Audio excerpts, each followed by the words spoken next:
Students, आज हम लोग पढ़ेंगे क्लास 10 हिंदी ग्रामर से वाच्य। इस वीडियो में हम लोग देखेंगे कि वाच्य क्या है, इससे कितने भेद होते हैं और वाच्य को परिवर्तित करते समय किन किन बातों पर ध्यान रखना चाहिए।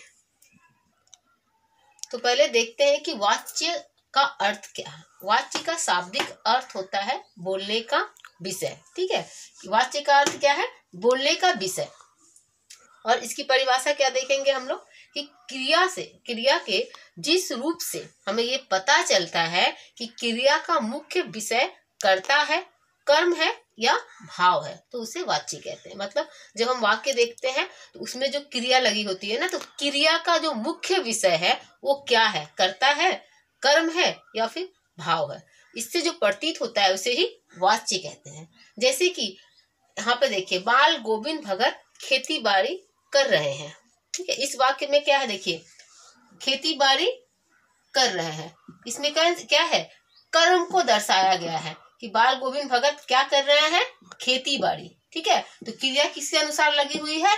खेती बाड़ी के अनुसार। मान लीजिए अगर हम देखेंगे तो नेताजी सुंदर लग रहे हैं। मान लीजिए अगर हम यहाँ पे उदाहरण दे दिए कि नेताजी सुंदर लग रहे हैं या फिर बाल गोविंद भगत सुंदर लग रहे हैं, तो क्या हो जाएगा? बाल गोविंद भगत सुंदर लग रहे हैं। तो अब क्या? बाल गोविंद भगत है कर्ता। ठीक है, कर्ता वाच्य पे आ जाएगा। अब खेती बाड़ी से उनका कर्म से क्या हो गया? हट के क्रिया कहाँ चला गया बाल गोविंद भगत पे, यानी कि यहाँ पे कर्ता हो गया। इस वाक्य में कर्ता का विशेषता दर्शाया जाएगा।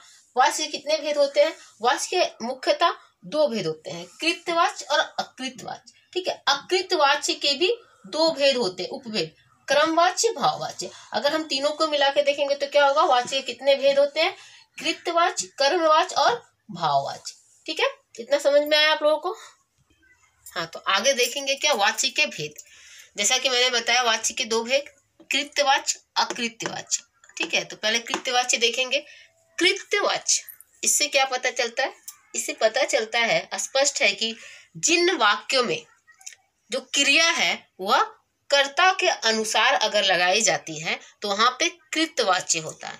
मतलब वहां उस क्रिया में, वाक्य में जब देखेंगे, इस तरह के वाक्य में हम देखेंगे कि कर्ता की प्रधानता का बोध होता है। ठीक है, परिभाषा क्या है? देखिए, क्रिया के जिस रूपांतरण से जब वाक्य में कर्ता की प्रधानता का बोध होता है तो वो वाच्य कृतवाच्य कहलाता है। ठीक है, मतलब कर्म की प्रधानता वहां पे नहीं होती है, बल्कि किसका होता है?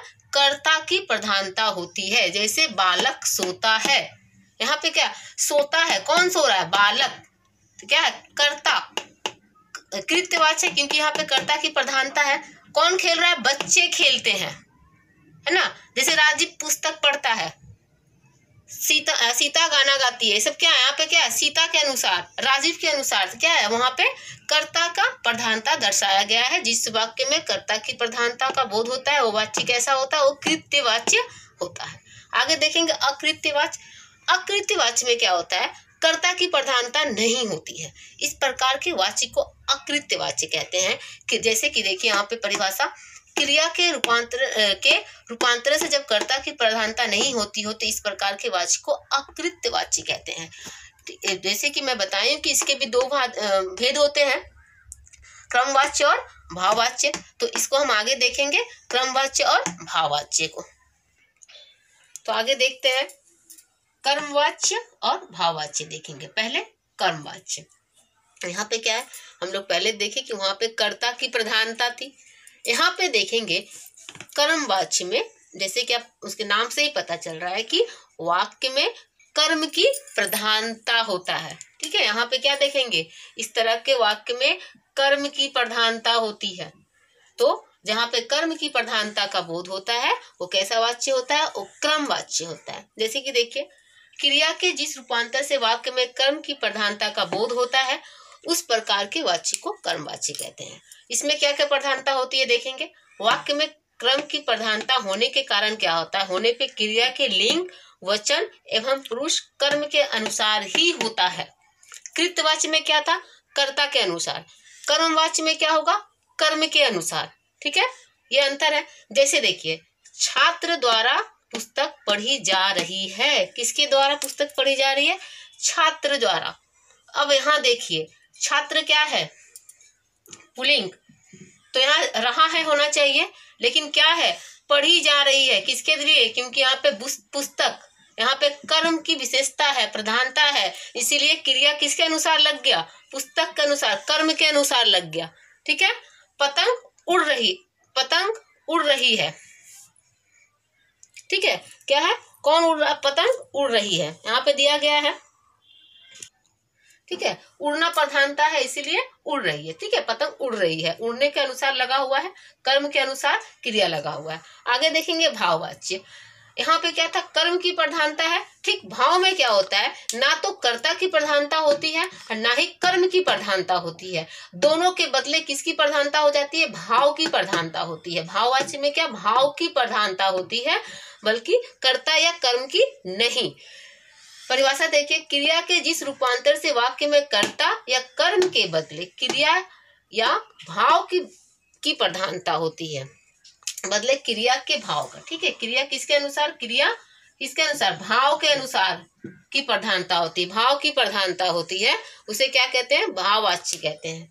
जैसे सोहन से चला नहीं जा रहा है, यहाँ के क्या है, ना तो देखो सोहन यहाँ पे कर्ता के अनुसार लगा गया है, वहां पे क्रिया ना ही कर्म के अनुसार। इससे क्या बोध हो रहा है, सोहन से चला नहीं जा रहा है, इससे सीधा बोध होता है कि सोहन का भाव व्यक्त हो रहा है कि वो अब चल नहीं पाएगा। मोहन से पढ़ा नहीं जा रहा है, मोहन अब नहीं पढ़ सकता, ये भाव व्यक्त होता है। इससे कर्ता या कर्म के देखिए कोई असर नहीं पड़ रहा है, यहाँ पे इसके भाव को प्रतीत किया जा रहा है। बच्चों से लिखा नहीं जाता, अब मुझसे सहा नहीं जाता, ये सब इस तरह की वाक्य को क्या कहेंगे, भाववाच्य, क्योंकि यहाँ पे क्या बोध होता है, यहाँ पे भाव का बोध होता है, भाव की प्रधानता होती है। तो इस तरह हमने देखा कि 3 तरह के वाच्य, कर्ता, कर्म और भाव। कर्ता में क्या है, कर्ता की प्रधानता होती है, सीधा याद रखने का तरीका, कर्ता में कर्ता की प्रधानता के अनुसार भाव क्रिया लगता है, कर्म में कर्म के अनुसार कर्म की प्रधानता होती है, और भाववाच्य में भाव की प्रधानता होती है। इस तरह से आप देखिएगा तो क्या हुआ, हमारे वाच्य हमने इस तरह से तीनों को देखा। इसके आगे हम देखेंगे कि कौन कौन सा ध्यान देने लायक बातें हैं जिससे हम एक वाच्य से दूसरे वाच्य में परिवर्तित कर सकते हैं वाक्य को। तो अब देखेंगे कि अगर हमें कृतवाच्य से कर्मवाच्य में बदलना हो वाक्य को तो क्या करेंगे, क्या क्या करना होगा। पॉइंट आप देख ले, कर्ता के साथ क्या करेंगे, से या के द्वारा या द्वारा लगा के कर्मवाच्य वाक्य बनाया जा सकता है। ठीक है, क्या करेंगे, कर्ता के साथ क्या क्या जोड़ेंगे, से, के द्वारा या द्वारा। ठीक है, परिवर्तन के समय क्रिया के केवल रूप में परिवर्तन आता है, क्रिया के काल में परिवर्तन नहीं होता है। क्या, परिवर्तन के समय क्या करेंगे, सिर्फ रूप को परिवर्तित करेंगे, हम उसके काल को परिवर्तित नहीं करेंगे। ठीक है, कृतवाच्य की प्रधान क्रिया को सामान्य भूतकाल की क्रिया के रूप में परिवर्तित किया जाता है। चौथा देखेंगे, कृतवाच्य की प्रधान क्रिया में जाना क्रिया के उचित रूप को स्थान दिया जाता है। ये 4 पॉइंट हमें याद रखना है जब हम कृतवाच्य से कर्मवाच्य में वाक्य को परिवर्तित कर रहे होते हैं। जैसे यहाँ पे देखिए, उसने भगत को दुनियादारी से निर्वित कर दिया था, क्या था, यहाँ पे देखिए ये कौन सा वाक्य है, ये कृतवाच्य है।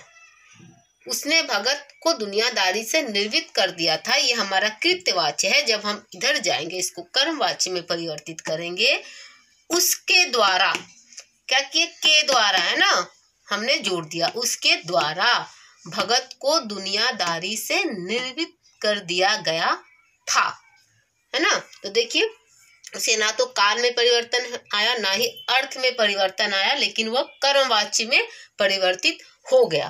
मान लीजिए सीता खाना खाती है, तो क्या हुआ, सीता के द्वारा खाना खाया जाता है। समझ में आया। तो इस तरह से हम इन 4 पॉइंट को ध्यान में रखते हुए कृत से कर्मवाच्य में परिवर्तित करेंगे वाच्य को। अब आगे देखेंगे,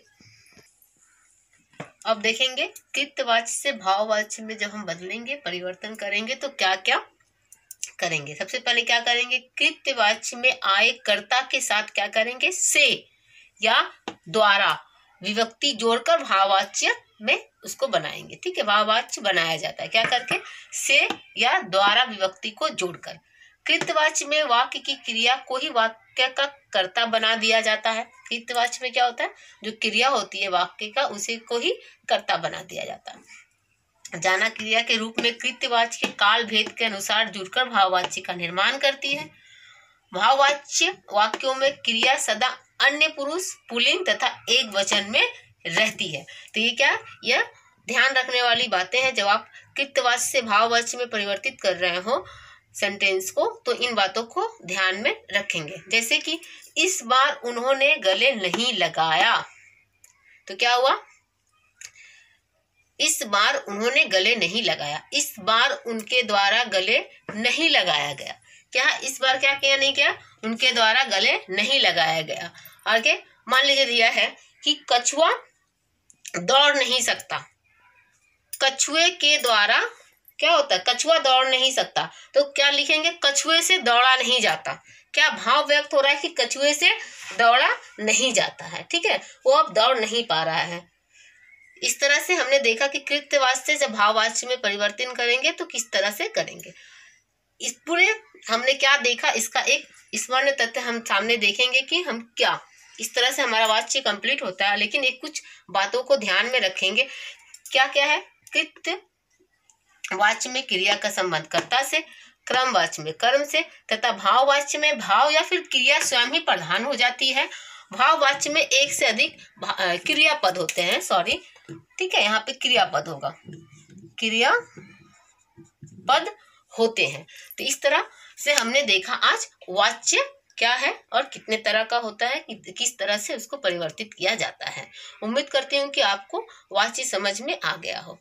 वीडियो देखने के लिए थैंक यू। सब्सक्राइब करें हमारे चैनल को। Thank you very much. Like और शेयर करना ना भूलें।